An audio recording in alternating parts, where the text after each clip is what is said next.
Hello with Poland daisy mini ব্লগে স্বাগত। সন্ধ্যেটা ক্যান্ডোলিন বিচে অনেকটা সময় কাটিয়ে চলে গিয়েছিলাম আমরা আজুরা নামের একটা রেস্টুরেন্টে ডিনারটা করার জন্য, যেটা ক্যান্ডোলিন বিচ থেকে ফেরার সময় রাস্তাতেই পড়ে। তবে এখানকার অ্যাম্বিয়েন্স ডেকোরেশন ছিল চরম, আর গানগুলোও হচ্ছিল খুব খুব সুন্দর। আমরা অফ সিজনে গেছি, খুব বেশি ভিড় বা লোকজন ছিল না, মোটামুটি ছিল।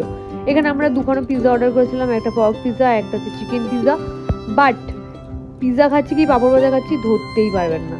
তারপর হচ্ছে আমরা একটা সি প্ল্যাটার অর্ডার করেছিলাম, যেটা একদমই ভালো লাগেনি, একদম পয়সা উসুল হয়নি, মানে খাবার দাবার একদম ভালোই লাগে। সন্ধ্যেবেলা পেলাম প্রচুর বৃষ্টি।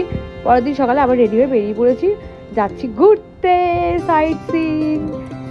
এবার দেখো 1 2 3 সবাই মিলে রেডি হয়ে আবার ক্যান্ডোলিন বিচের দিকে গেছি। আজকে সকাল থেকে তুখোড় বৃষ্টির একটা সম্ভাবনা আছে, আকাশে প্রচুর মেঘ। তবে তোমরা কি বড় ব্লগটা দেখছো? বড় ব্লগটা দেখো, আরো ডিটেলসে জানতে পারবে। Thank you, stay with